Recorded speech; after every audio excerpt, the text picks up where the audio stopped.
Welcome to the Liberty and Leadership Podcast, a conversation with TFAS alumni, faculty, and friends who are making an impact today. I'm your host, Roger Reen. Today, I'm delighted to be joined by Kyle Mann, the editor-in-chief of the Babylon Bee.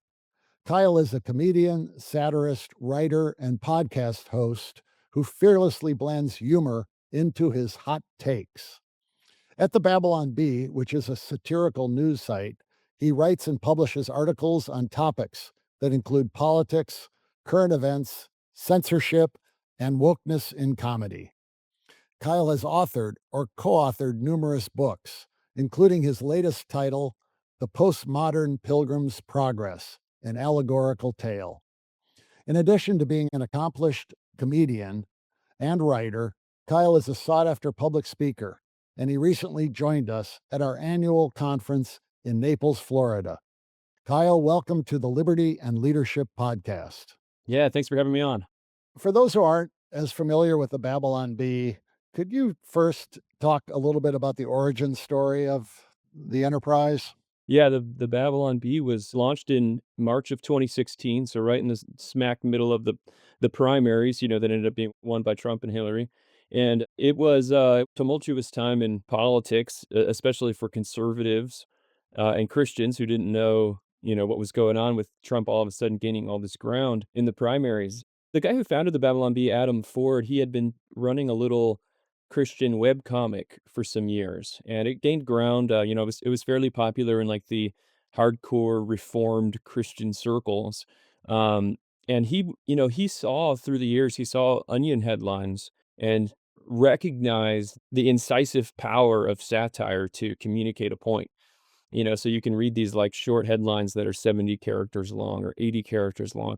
And sometimes they have more impact and can communicate a point so much more succinctly than, really long blog pieces or debates or these longer forms, which, obviously are important, but humor has a very unique power to get to the point quickly and make it in a way that's whimsical and approachable and funny and witty and all these things. So he always kind of wanted something like that was written from a more conservative or middle of the road perspective, because a lot of the comedy had gone, more leftist. And so that idea bounced around in his head for years. And finally, March 2016, he launched it. And I jumped on board on day one as head writer and eventually took over as editor in chief and a part owner of the site. So it's been a real whirlwind, and it's grown just kind of virally and organically through all these, 9 years of our existence now. I've heard you talk at our Naples conference a little bit about how you got connected, but what was your wife's reaction when you told her? Well, I had a full-time job in the construction sales industry, so I had a nice salaried job where I was, going in the office 12 hours a day or whatever, and working with construction guys and trying to get construction projects through. And it was intensive. Anybody who's been in sales or the construction industry, you know how intensive it can be. But personally, I always had comedy just as an outlet, as a lot of people do, like, using your sense of humor in the middle of the trenches to kinda cope in some ways and get you through the day. And I think we had just bought our first house. I was in the heat of it with this intense sales job. I'd been there for 12 years, and my wife, I think we had just moved into our new house, and I came home from work, and I was all beat, and I was like, "There's this new website called the Babylon Bee, and, I wonder if I could do that for my career," you know? And she's kinda like, "You know what? If you could do it, like, I support you." But I'm sure, in her head, she's doing the numbers like, you write jokes on the internet, that's gonna make money? Like, that's actually gonna make money? Are you sure?" I think it was about 2 years later, because I was basically part-time. I was just writing for the site part-time for a couple years. It was 2 years later, we took the leap and went full-time with it and took over and all that stuff. And, it was a real leap of faith from a financial perspective. Like, you're really rolling the dice going from, like, a stable, salaried career with all the benefits to, like, I'm going off on my own, and we're gonna, like, jumpstart this business. But she's been great and supportive, and it's paid off. So obviously guys can't do that kind of thing without support from their family and from a great wife like mine. Let me go right into asking the question that I most want to ask, and that is, how do you come up with such outstanding material every day, throughout the day? Or does it write itself, given the crazy times we live in? Yeah, well, I mean, you'd think so, right? You'd think it would write itself. It's work, I'm sure it's work. It's work, and it's hard to the degree that, um trying to write something that's more absurd than real life is difficult. You know, it's a blessing and a curse. You have a target-rich environment for sure. There's always something to tell a joke about, but you're just like competing with the rapid pace at which our society gets more and more absurd each and every day. So jokes that we write last week come true this week, and you're just barely staying ahead of reality. So we're awaiting the satire reality singularity where it all merges. Like how the sausage is made, it's an interesting creative process. I'm sure it's unique to the way that our headlines are formulated. It's very it's almost equal parts like a bolt of lightning from on high that gives you a funny idea, and honing the craft and learning what works and what doesn't, and collaborating with others. We have a great and very funny group of writers who love to bounce off each other.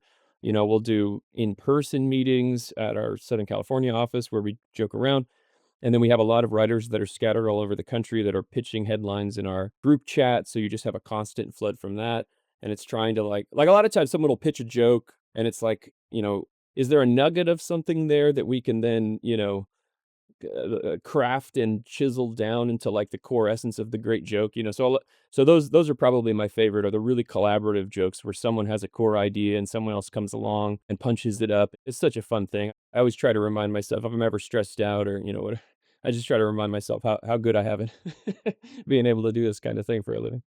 And you take submissions from the public sometimes, I think, and you credit people and you show occasionally at least how you have edited the submissions. Yeah, on occasion we'll get somebody like completely random, from the outside that will submit a headline that might get published. But most commonly, if we're publishing something from the outside, we have paying subscribers who fund the site basically voluntarily for, $5 a month, $10 a month, whatever it is. And one of the benefits of that is that they get to pitch headlines to the writers, you know? So it's a little bit like pay us and you can do work for us. But at the same time, it's fun for them. Like there's a whole community of these subscribers who just love all day long joking, or, they've almost formed their own writer's room. And so we'll publish those and we'll show how we take that joke, and you again, like, if you're not a professional comedy writer, you might have strong core ideas, but not really know how to, like, really get it down to that succinct headline style voice. And so our writers will then take it and massage it and mold it and get into something that's publishable. You mentioned a few minutes ago that it's a target-rich environment. At the Fund for American Studies, we do a lot of economic education, trying to teach high school and college students the economic way of thinking. And I was saying to someone yesterday that with the tariffs that have been imposed, it's a target-rich environment for teaching economics. And they responded that, well, that's what General Custer said when he looked out at Little Bighorn. It's a target-rich environment right before he got massacred. And speaking of getting massacred, the Babylon Bee's been censored. It's been fact checked. You've had to go through a lot over the years. Let's talk first about the censorship you faced. Could you speak to that and interactions that you had with Elon Musk? We have faced censorship challenges since the beginning. I mean, like right away, I mentioned that I had left my sales job in order to do the satire thing. And right in the middle of that transition, we got a message from Facebook saying that we are under threat of being deplatformed and demonetized due to sharing fake news on Facebook. And the specific post that offended was like CNN purchases industrial sized washing machine to spin the news. That was the joke that went too far. And so, like, you can kinda see the absurdity there of, not that there aren't concerns about people that can't distinguish satire from reality, or, like, that there are, legitimately fake news sites out there trying to trick people or whatever, but we were getting lumped in with those kinds of fake news sites when it was very clearly humor and satire, and we've had dozens and dozens of our jokes fact checked. So, our first real run-in was with the fact checkers, and that kind of spiraled because the fact checkers work with the social media sites, and that's all propped up by mainstream media, and it's funded by the government sometimes, and so this all kind of came out years later that there was this big cabal of these people that were working together to silence free speech on the internet, and we were one of the targets. The most famous example, as you alluded to, was X suspending us, locking us out of our account for a joke about Rachel Levine, and we decided not to back down and that we wouldn't self-censor. We're going to go ahead and leave our post up, and it's a joke. And I don't think a society that silences people for, I want to say opinions, but it's not even opinion. Like, It's humor. It's humor. It's absolutely, it's like it's 100% humor. And it was alluding to, like, biological reality, like, biological truth and facts, was the point that the joke was making. It's not like we said some insane, crazy opinion, which I still don't think should be censored, but, it was, like, very clearly, where you're in a society where you can't abide humor anymore. That's a scary place to be, when the government's silencing the comedians, So, we decided not to back down, and Elon Musk ended up contacting us, talking to us, and then buying Twitter. When he went into Twitter headquarters that November, the first instructive he had was "Free the Babylon Bee," So it's like, wow, and you look back, you look at the 2024 election, and it's like, would Trump have won if Twitter wasn't a place for free speech? If the liberals had controlled every social media site? Maybe not, So it's kinda humbling and honoring, it's a little bit of an honor to maybe have played a little bit of part in that. I wondered if you've ever been fact checked and found your humor to be judged as true. sometimes, sometimes a few months later, it becomes true. Something you're joking about today turns out to be true tomorrow. There's definitely jokes that they fact check and they say, "Oh, false." And then I'm kinda thinking about it, I'm like, "Well, it's kind of false," but, we did one that was like Trump says, "I have done more for Christianity than Jesus," and, they found it false. He never said that. But then, like, I don't know, a year later, he kinda, like, got pretty close to saying that, and so I always thought about contacting Snopes and asking him to go back and revise the rating. You mentioned the origins being coming out of a Christian or faith based origin. And some of your humor is definitely in that territory. Have you ever been criticized by Christian groups for offending them or any of your humor offending them? Yeah, it comes in a few different stripes, any criticism from Christian groups, like, our core audience is still that Christian audience, and that's where we started, and we still publish, church jokes and religious humor jokes every day 'cause, that's kind of our passion to some degree. We stumbled into the politics. We were more writing just the little niche jokes for the Christian audience at first. But the criticism from Christian groups comes from, like, one of 3 different places. You either have kind of the stereotype of the old church lady who's, you know, you can't laugh about these things, like, these aren't things to joke about. Um, and I always listen to the old church ladies, so maybe sometimes we do go too far. They're wiser than I am usually. And then the other, it's people that have a very specific pet topic or pet issue in theology, or like, you make fun of their denomination. You make fun of the Baptists and they're a hardcore Baptist and they get offended, even though some of our writers are Baptists. The hardcore Catholic, you make a Catholic joke, they get offended. So it's like whatever. That's the other thing. And then you have the very early on, the progressive movement within Christianity kind of realized, oh, these guys aren't on our team. And so they very quickly turned on us. You have branched out into film and other projects now. I think your first film was January 6th, The Most Deadliest Day. Could you talk a little bit about the branching out that you're doing? Yeah, that's for a long time. I mean, ever since Adam and I launched the site in 2016, we've been having talks with studios and individuals and people in Hollywood who, see the potential for Babylon Bee to do film and shows and stuff like that. And we've always held our cards very close to our chest, and that we don't want to expand into that too quickly. We want to do the right thing and do the right project for us and do it well. And so finally last year we did make our first movie, January 6th, The Most Deadliest Day, and we made it ourselves with our own production crew, and we have a fantastic video production crew, and, we released it for subscribers on our platform, so it's people that support the Babylon Bee got to watch the movie for free, and then eventually, I think we put it up on Twitter, on X, and then we also released the DVD for it, but it was a blast. Like, we kind of adapted this format influenced by mockumentaries and documentaries, and then, the Kunk on Earth series that's on, Netflix, and just this, like, the concept of a satirical documentary was so perfect for us. So it's a fun format. You're, like, communicating true information, but you're kind of coming at it from the other angle, from the satirical angle. So I play a journalist who's investigating, and I'm talking to real experts who are gonna say, true things or say their opinion, but I'm asking them the stupidest questions you've ever heard in your life, and they're playing along like, they're being very serious. So it's so much fun. It was a blast to make, and, it was a great stepping stone for us. So we're working on now what, maybe is our next documentary, as well as, more shows and movies and, like, I see a world where 5 to 10 years from now, we're the old National Lampoon of movies where we're putting them out every year, and you're always looking forward to the next Babylon Bee production. We would love for that to happen. A lot of your humor is retweeted, often by celebrities. Have you noticed any celebrities retweeted that have caught your attention? Yeah, we interact with people all the time that, share our stuff and, like, I think early on we were seeing, like, one of the early big boosts in our, reach was when, like, Ben Shapiro started sharing our stuff on a daily basis, and so that was like, "Oh, okay." Like, that's when we really started picking up steam with the political crowd, and then the other types are sometimes you make fun of a celebrity and then they'll share it. It's just really funny when something like that happens. Um, and then, like, just in the political circles, it's pretty crazy to see the reach. Donald Trump just recently shared another Babylon Bee article. He shared one 5 or 6 years ago when he was in office. At the time, it wasn't clear if he knew it was satire, if he knew that it was fake. Do you remember what it was?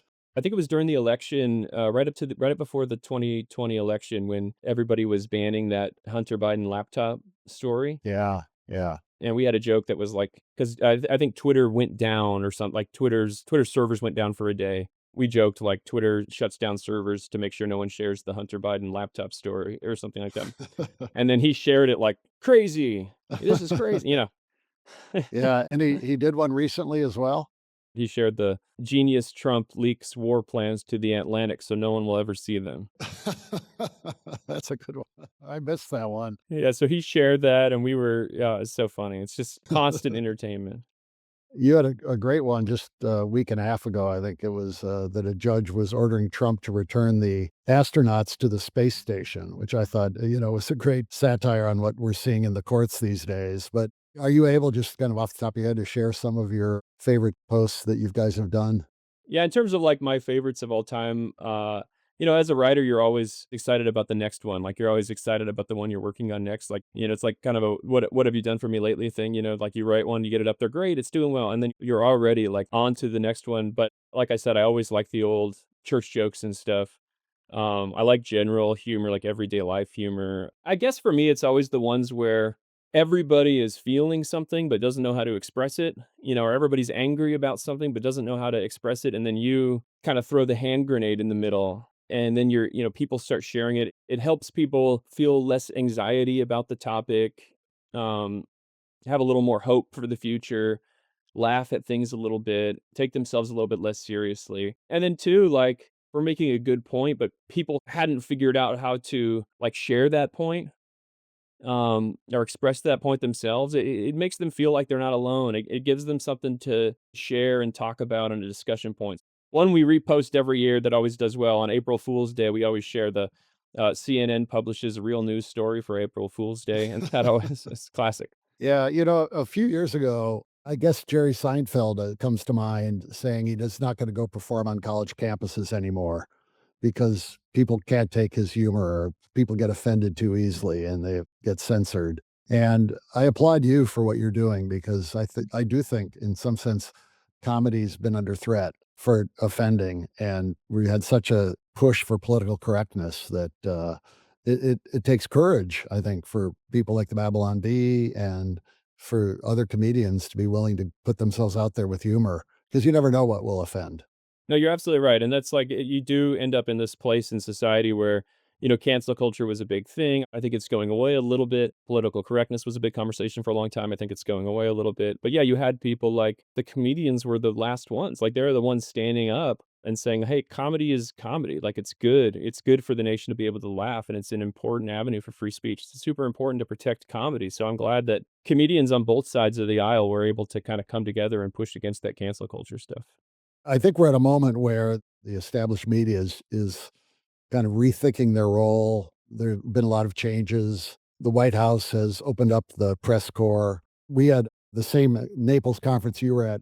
Ari Fleischer was there, who was President Bush's press secretary. And he said when he was in the White House in 2001, 2002, he had someone on his staff look at the voter registrations of the White House press corps. And at the time, it was 12-1 Democrat versus Republican. So he was encouraged with what Trump is doing to allow podcasters and other media, new media, into the press corps to ask questions.